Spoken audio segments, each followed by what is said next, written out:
Hi, everybody, and welcome to the Thriving LDS Singles Podcast. It's so exciting to have you here today, and my co-host, Kim. Hi, Kim.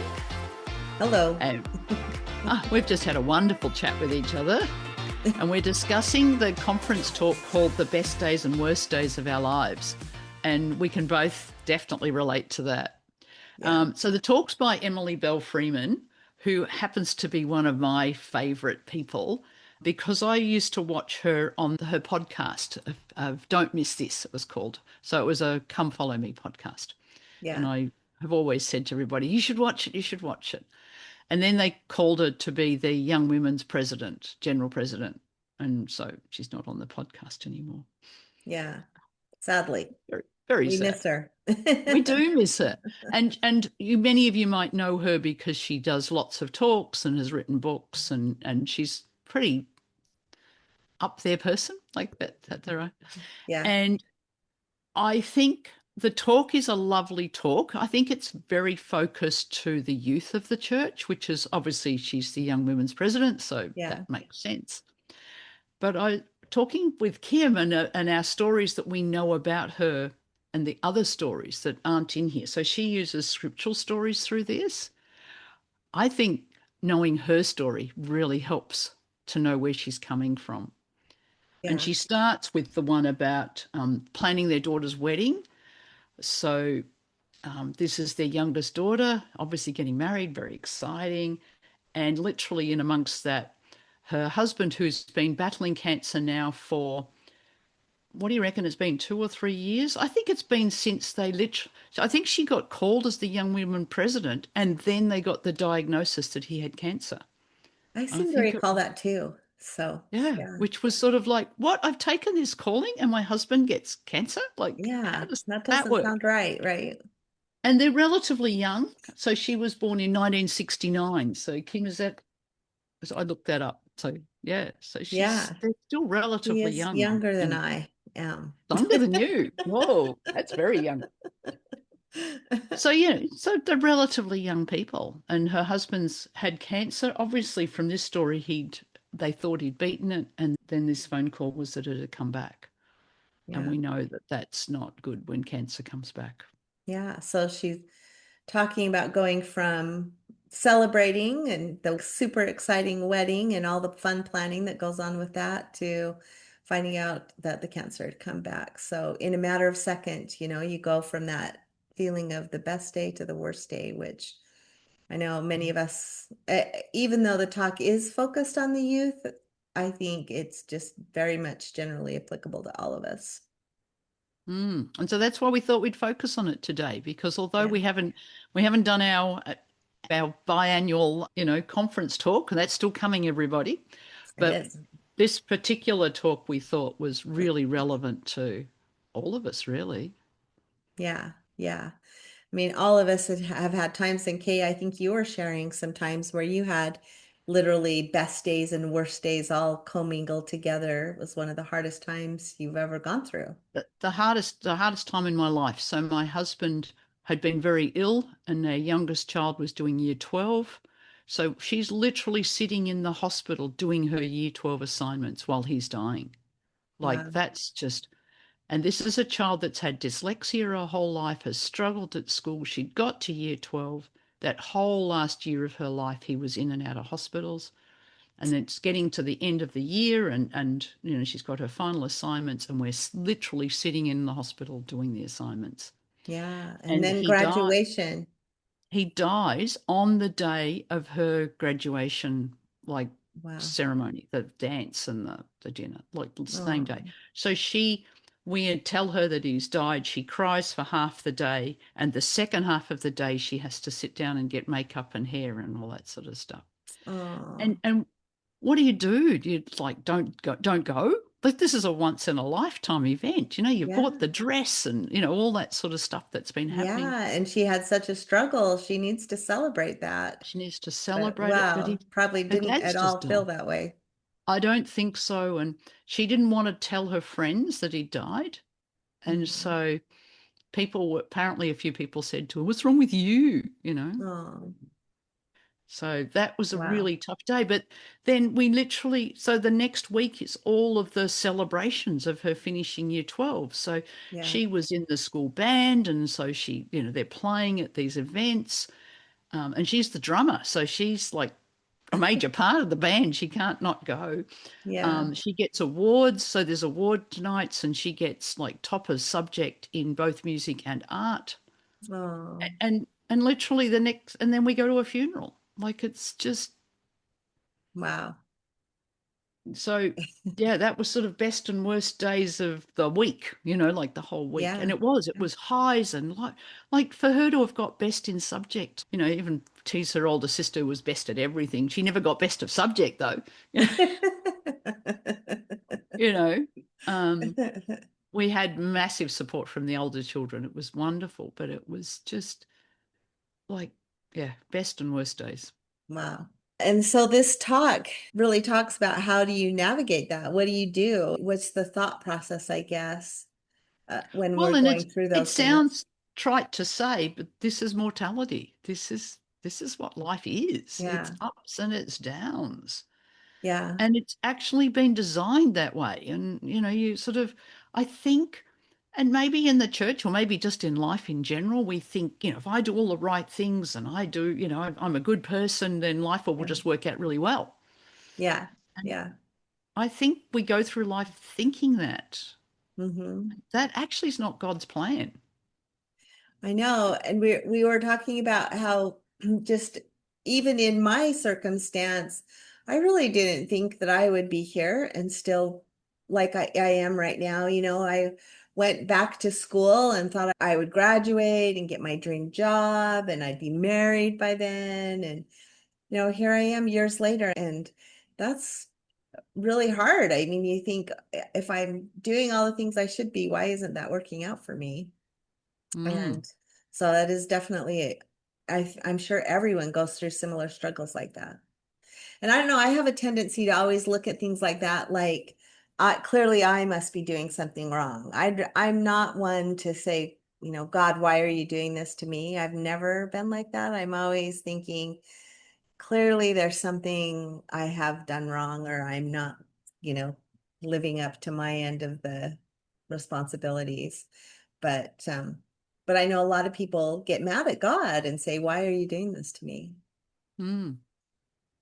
And neither one of those is the right answer.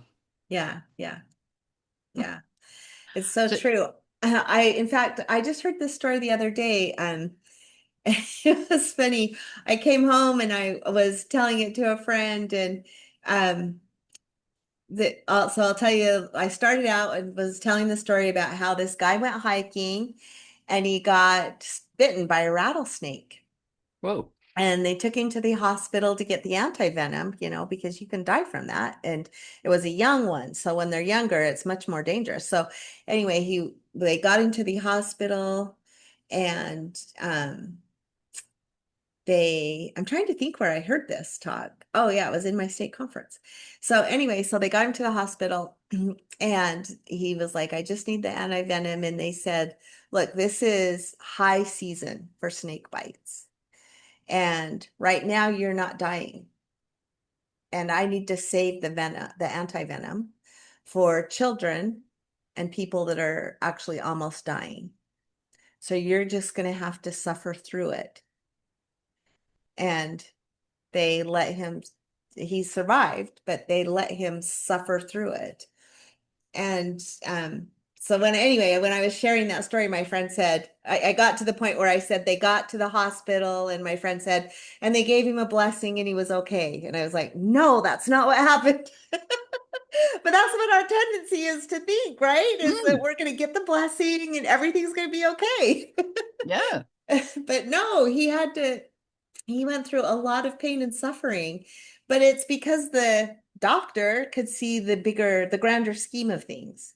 There's children that are going to be more at risk and that are going to need that, and that have their whole lives ahead of them. And there's people that are going to be in a much more dangerous situation than you are right now that are going to need it. And so I'm going to save it.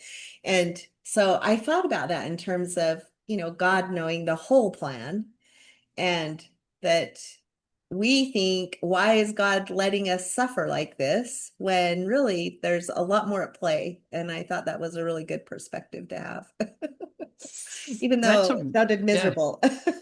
that is a really good perspective because it is. It's like, why is this happening? And it's like, well, that's, you're only looking at like right now, I'm in pain from a snake bite. It's like, Yeah. well, but this And is the he real and he picture. can cure me. Yeah. Just like that's what we're like, God, why aren't you doing anything? Yeah. And it's like, well, God is doing something. You just don't know what it is.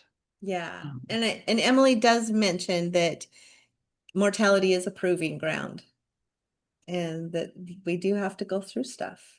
we've got to go through stuff because how do we gain our testimony that God's there for us or he's got the bigger plan Yeah. without actually experiencing it? Yeah. And we've done many podcasts on the recognition that that's where we grow the most is when we go Mm. through those really, really hard things. But it doesn't make it any easier.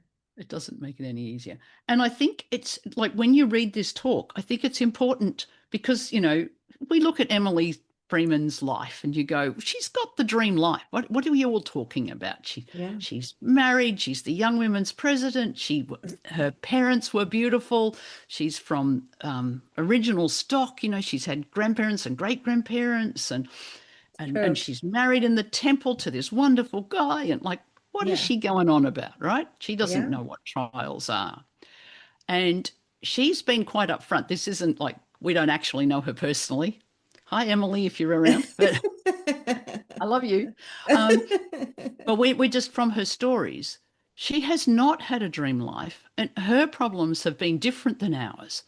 Yeah. But the chronic illnesses and the chronic problems. So just to have children for her was a major trial. Yeah. And she's had many miscarriages, and each one of her pregnancies has been a trial. And she Mhm. talks about one where she was 17 weeks pregnant. So she was now in labor at 17 weeks, which of course is not Not viable, okay. Yeah. not okay. And she's convincing the doctors, no, help me because this has been the best pregnancy I've had so far. And they're going, what? You're in labor at 17 weeks, you're in trouble. And eventually they did decide it was worth doing all of the things they needed to do to try and keep this pregnancy. And one of the things was she literally had to be flat on her back in bed 24 hours a day for Yeah. the rest of the pregnancy. Yeah. That's a long And time. and she talks about, and she was alone. So Mhm. obviously her younger children were taken to her parents' house and looked after, and she was literally lying in bed by herself for weeks. Yeah. I mean, she'd get a visit in the morning and the evenings what her husband would come home, but for most of the day, she was there all alone. And we were talking about the fact this wasn't when there was social media, you couldn't talk to Chat GPT all day or Yeah, you had very little entertainment back then compared to now. she was just like, yeah, there was no Netflix, there was no, Yeah. internet, it was books or boring TV. Yeah. We were actually talking, we both have watched bits of our days of our lives and little bits of it The over the soap years. opera. And it's like, did she have to watch that show for 20 weeks of her life or something? Oh dear, that was torture. But yeah, so each one of her pregnancies. So yes, she's had 4 children. She got there, but it was a major sacrifice. Apparently, she had morning sickness all the way through. One was Yeah. born premature. Like it was not. This was not pretty. Yeah. And then one of her children got type 1 diabetes at quite a young age. Hmm. And she tells a story of like literally sitting on the kitchen floor crying as this kid's throwing a tantrum, like, no more needles, no more needles. And the Yeah. way she tells the story, even just me trying to repeat that story, I'm in tears because I can just imagine having to do that every single day to a 2-year-old who's Yeah. screaming, you know? Yeah. And that's just, Yeah. it was before all of the wonderful pumps and things that they have. And she tells the Sure. stories of, waking up in the night terrified that he died during the night and checking his blood sugars during the night. She said Yeah. that stress stayed until the day he got married, and she literally handed him over to the wife and said, your problem. Yeah. Yeah. Then ignorance became bliss for her. Yes. But yeah, that is so scary. And the interesting thing about it is that nobody knows those things are going on in people's lives, I mean, those are just very few people. Even if you're an oversharer, oftentimes, you're not going to share those kinds of things. And so we have a tendency, I think, to think, oh, how could, their life is going so well. And especially now with social media, Mm, everything's going so good and you don't know what's going on behind the scenes. So that's right. And yeah, so, you know, whether she told people at the time when this was happening, we don't know. But yeah, she's telling it in stories now. But yeah, when you read this, the best days and worst days, and read and think, oh, yeah, that's great for you to say that, nice, light, airy talk, beautiful. No, she's been there. She knows what she's talking about. She knows those days. And she yeah, talks about those days in the pregnancy when she was by herself. And God's the yeah. only person you can turn to. She Yeah, and said I that. think that is the kind of the key message of this talk Mm, is that we have to learn that God has a plan. She mentions first she had an invitation, um, to go to the Lord and to accept the Lord's help and that He is always waiting for us.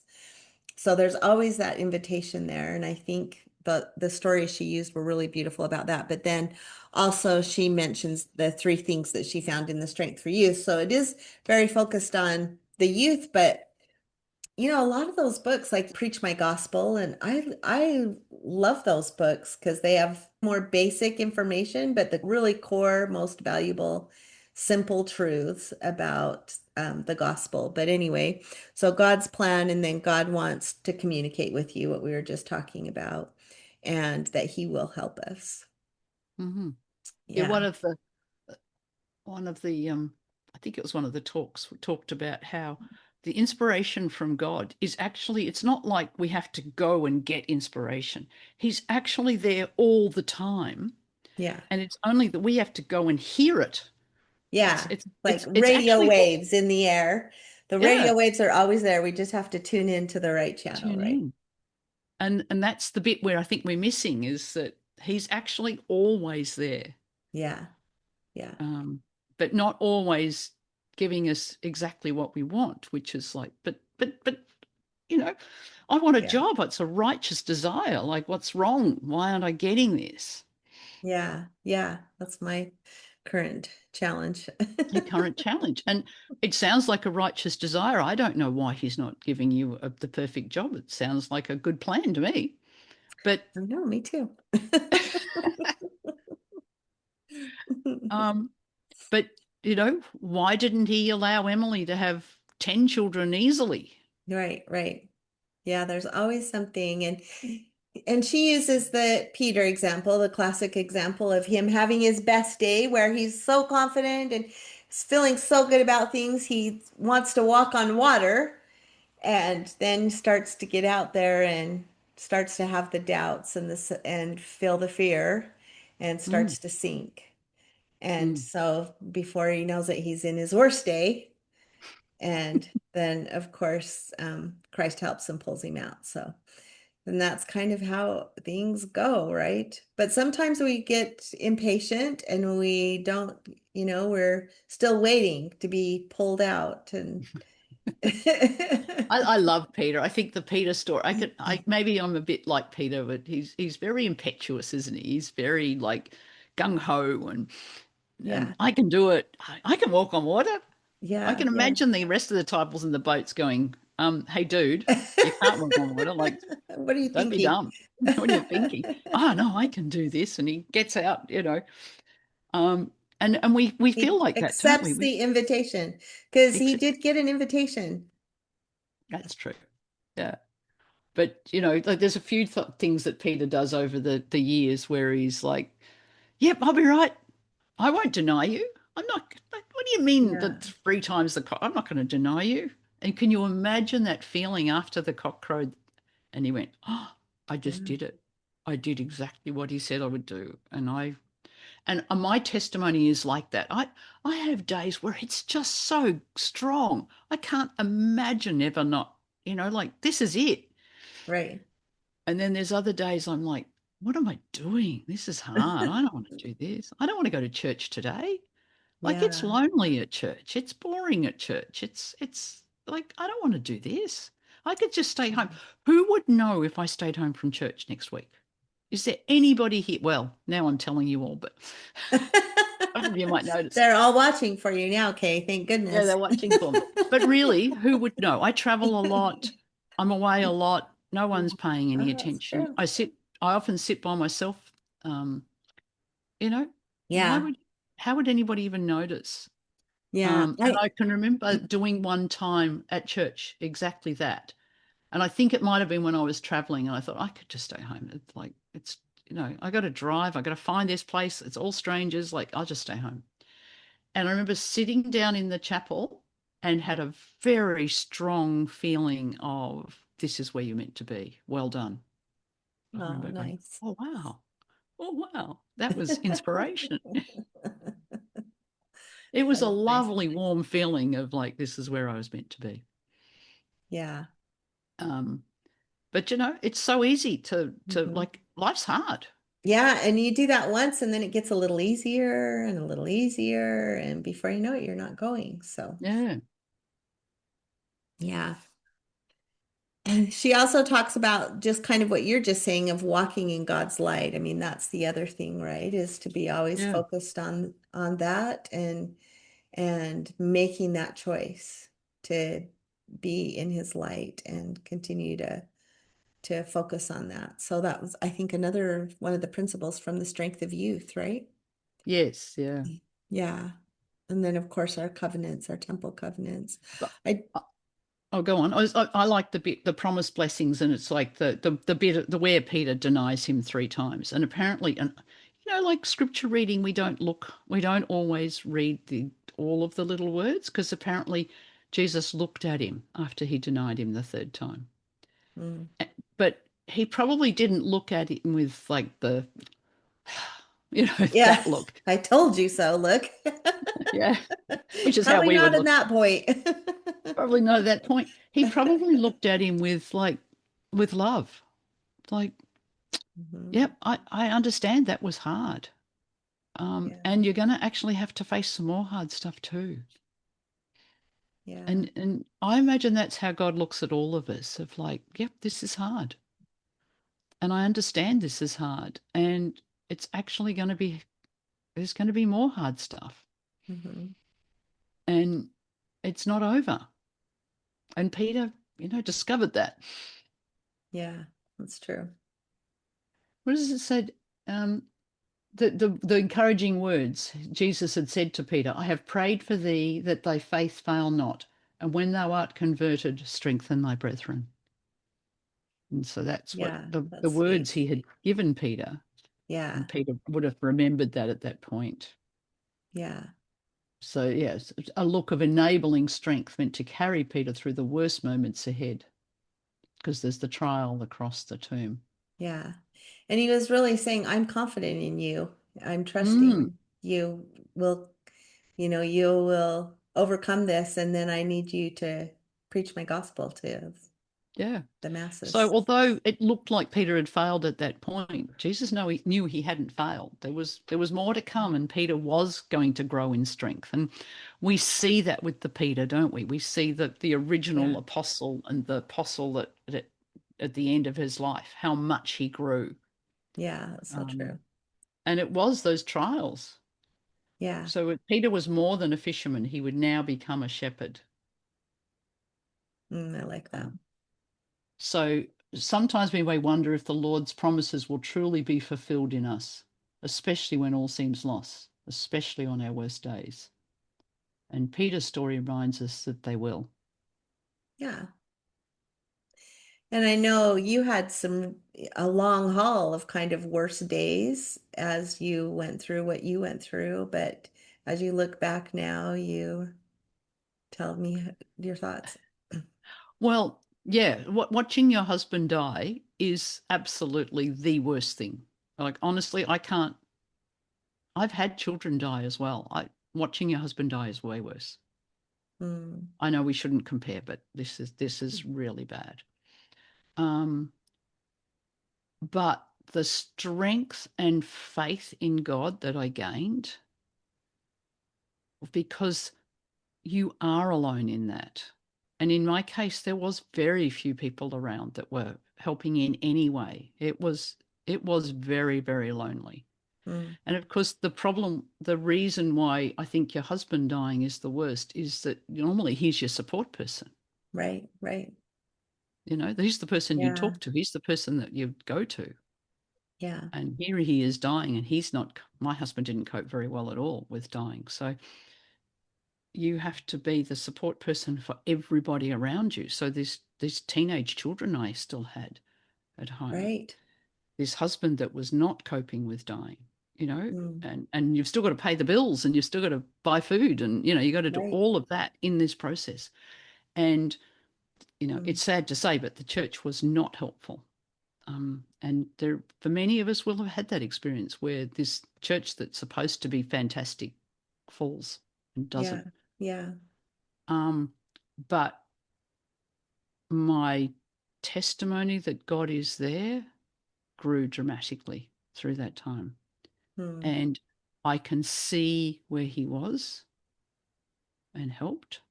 mm-hmm. Um, and, nowhere near the help that I think I deserved and wanted and things. Yeah.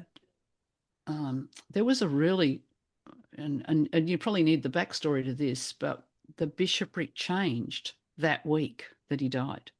Wow. And the new bishop was so supportive, Oh, whereas the old bishop hadn't been. But the new bishop was, and he was so helpful and ended up running a funeral service that was beautiful oh, and sweet. allowed things that the old bishop probably wouldn't have allowed and things. So Yeah. yeah, it was just Because like your husband wasn't a member. my Right. husband wasn't a member. Yeah. Yeah. And we had it at the chapel, and we had Mm. probably more than 50% of non-members there. Um, and it was a fantastic service, and I'm hoping Oh, that it that's sweet. it actually did touch people. But um, yeah, the Relief Society really came through with and support that came through at that point, which was sort of like very at the end of the the trial, but it did come through. Oh, that's nice. And there's little stories of just the little things that happened, and you just know that God is actually there. He wasn't going to save his life, which would have been a nice blessing. It would have Yeah. been helpful. But, um, and even now, as you said, he wasn't a member. I've had support through friends who have said, can I do his temple work for you? Oh, sweet. And we did the baptisms one time at a youth baptism, and the temple presidency said to the youth that were there, do you realize how special this was? And we actually gave a little talk to the youth about this man. So, just little things like that, which, you think, well, yeah, God is in the big picture, Yeah. Yeah. not in the day to day. Sometimes you're alone. So Yeah. Emily's alone through her pregnancies. Now that pregnancy are the children that are getting married and having grandchildren, and it's exciting. But Yeah. Yeah. I've had pregnancies that were difficult, and it's not exciting at the time. No, no. Yeah. So the strength of youth says God has a plan for you, Yes. right? Yeah, and I know we hear that all the time, but so sometimes it's hard to find comfort in that, I think, at least for me. But I know that when I look back at things, I recognize where he was helping orchestrate things along the way. But when you're going through a hard thing, when you're on those worst days, it is hard to keep that perspective for sure. Emily talked about that in one of the other talks that I remember of hers, and she talks about the messy middle. Yeah, yeah, And the messy middle, really, you're like, where are you? yeah, yeah. It does feel But that way yeah, sometimes. it is easy now. I can look back and go, oh Yeah. yeah, Yeah. I can write my story of where God has been in my story. Yeah. Um, Yeah, and sometimes even on the best days, we forget that he's still orchestrating. Like we think, oh, it's us that's doing this. We have a tendency on those good days to not give him credit where credit is due either. yeah, I haven't quite fallen into that trap just yet, totally. But yes, I'm sure that I do fall into it because at the moment life is actually going really well. And I'm easy to say a prayer every day. Thank you so much for this life that's actually turned out to be quite good. That's That awesome. child that was 17 and watching her father die is now 25 and finishing off her uni degree Oh, and is happier than I've seen her for a very long time, you know. oh, And that's so good to hear. the next one is planning a trip overseas to work overseas. She's going to teach English in Italy, you know, Oh, and wow. so their life is moving on in some great ways. And Yeah. now God, make now I've got some other miracles for you, please. Can you send a few my way? I need a few. I want her to find a really good guy. Anyway, Oh, there you go. I love so that. hey, so God, a good guy for my daughter and a good guy for Kim. Like, come on, like they're two different guys. They're not going to be the same guy. So you can do this. This is in your power. But yes, it's God's plan is for you. He has a specific plan just for you. Yeah. And honestly, I think you have to be about 80 years old before you get the picture. Y'all get a much better perspective when it's hindsight. Yeah, that's right. So God wants to communicate with you. I think hmm that bit we were talking about. So was it a talk? Was one of the talks where he talked about the radio signals and that like I they're don't know. around us I all the have a time? tendency to always think of it that way, so I don't remember if he specifically said that this time or not. But Is it Uchtdorf? Yeah. I, So one of yeah, them I it talked. was. I think it was Uchtdorf's talk where he talked about Yeah. it. So he's saying that God's actually communicating with you all the time, Yeah, and we just tune in every now and again. yeah, So obviously part of our goal is to tune in more often and hear it. yes, And so for when sure. it's feeling messy, sometimes the message might only be hang in there, it's going to get better. Yeah, That might yeah, be the be message. patient. But I've had that message and it feels good. When you get that message of hang in there, it's going to get better. And you go, what, how, when, hurry up, Yeah, but it the is, there peace is that still can some come. comfort in it. There's a peace that can come knowing that this will work out Yeah. and that Jesus Christ will help you. hmm Even if the help is just comfort at the time. And I think Yeah. that's so there was another talk about the temple, and one of the temple things is just the peace that comes. Yeah. The temple's mentioned a little bit later, but that is definitely a place where I never regret spent going and spending time there. I Mm. always feel better after I've been in the temple. So, Yeah, I've had days when life's been so bad that I'm like, can I just curl up on the couch here and just go to sleep and stay here and I realize that yeah, it's just that overwhelming peace that comes. You're sitting in hmm the celestial room and you can feel it. Yeah. And and of course that's the thing that we need to remember is that's what we're aiming for. That is eternal life, is that we actually get that all the time, not just those little bits. Yeah. That's what we're aiming for. And so it's going to happen, people. Um, Yeah. So we talked about the temple ordinances and the covenants give you greater access to God's blessings. We haven't really talked about it from that perspective, though, that we have more access to God's blessings. And, we also often hear that we have more access to our own personal priesthood power by mm, attending the temple and having those covenants too. So, yeah, we actually, I think we should do one on the temple covenants, but that whole thing of we are endowed with the power. mhm. It's like you don't think of the endowment ceremony. I don't know, just a word we use. but Yeah. we're endowed with God's power. And you're Yeah. going, oh wow, that's a pretty special present, isn't it? Yeah. Yeah. We and the whole priesthood thing, we get mixed up in the church where we think priesthood is just about the priesthood, the men. But no, Yeah. the priesthood power is God's power, and we're all being endowed with that priesthood power. Yeah. So we have that in our lives.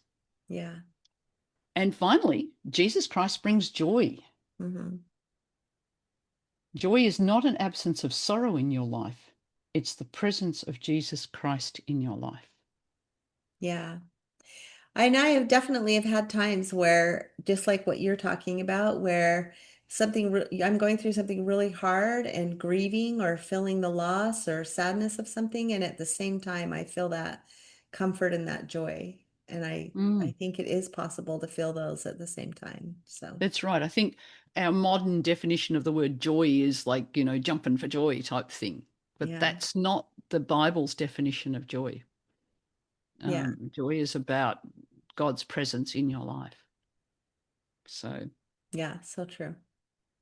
yeah, she goes back on to Jesus knew all about the best days and the worst days. Like, remember, he was a human, so he's suffering. He's suffering tiredness and hunger and, Yeah, people yelling at him and abusing him and hitting him. And, there was that story in Galilee where they were going to throw him over the cliff and he true. escaped by, like Yeah. he was having bad days. Like he had bad days.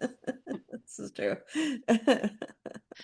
We forget, you think, oh, he's Jesus, he's God, he's got superpowers and stuff. But no, he was Yeah, human. And that's the thing I think I hadn't really understood was that the humanness meant that he was hungry and thirsty and tired and sore feet and sick of being dusty and yeah. We have a tendency to lump it all into his ex Gethsemane mm, experiences that, oh, that's where he struggled and had all the bad things and knows how we feel.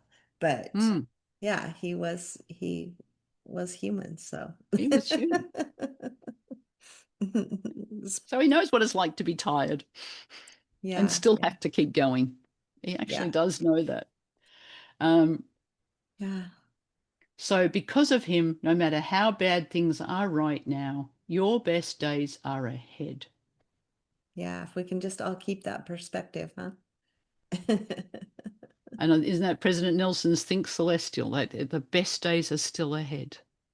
We don't understand lots of stuff. I don't understand about why my children had to go through the experiences they've had to go through. I don't understand why my husband had to die, why he didn't join the church. There's so many things I don't understand. Yeah. But wow, one day I'm going to know the answers. I hope so. No, no, I know so. Some of the answers come even now. I understand more Yeah, I think now. that's very true. Yeah, yeah, Each year I understand more and I will keep understanding more. yeah, I And think one that's day great. I'll have all knowledge, and that's exciting. Yeah, yeah. And in the meantime, just we need to learn how to seek out Christ and his light through our best and our worst days, Mm. right? So, so that the best days are ahead of you, Kim, Okay, and everybody. good. Good to know. It's I need coming. some best days, so You need some best days. They're coming. And right now, my life is pretty well full of a lot of best days. yeah, and So I love that. I love yeah, that. it's pretty good. That's Yeah. awesome. So stay tuned. Yeah. Well, we need to hear more about that, Kay. So that's awesome. All right. So that was Emily Bells Freeman talk.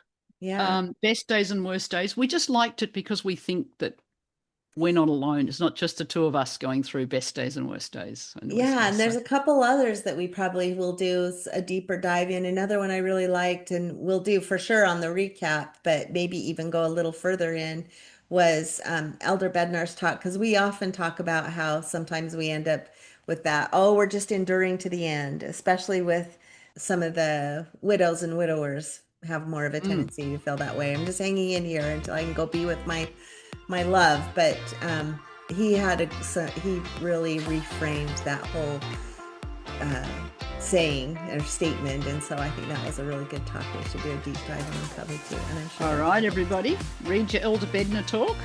Yes, and we'll be back with more. Sounds good. Thanks, Kim. Hope everybody. Talk to you later. Bye. Bye.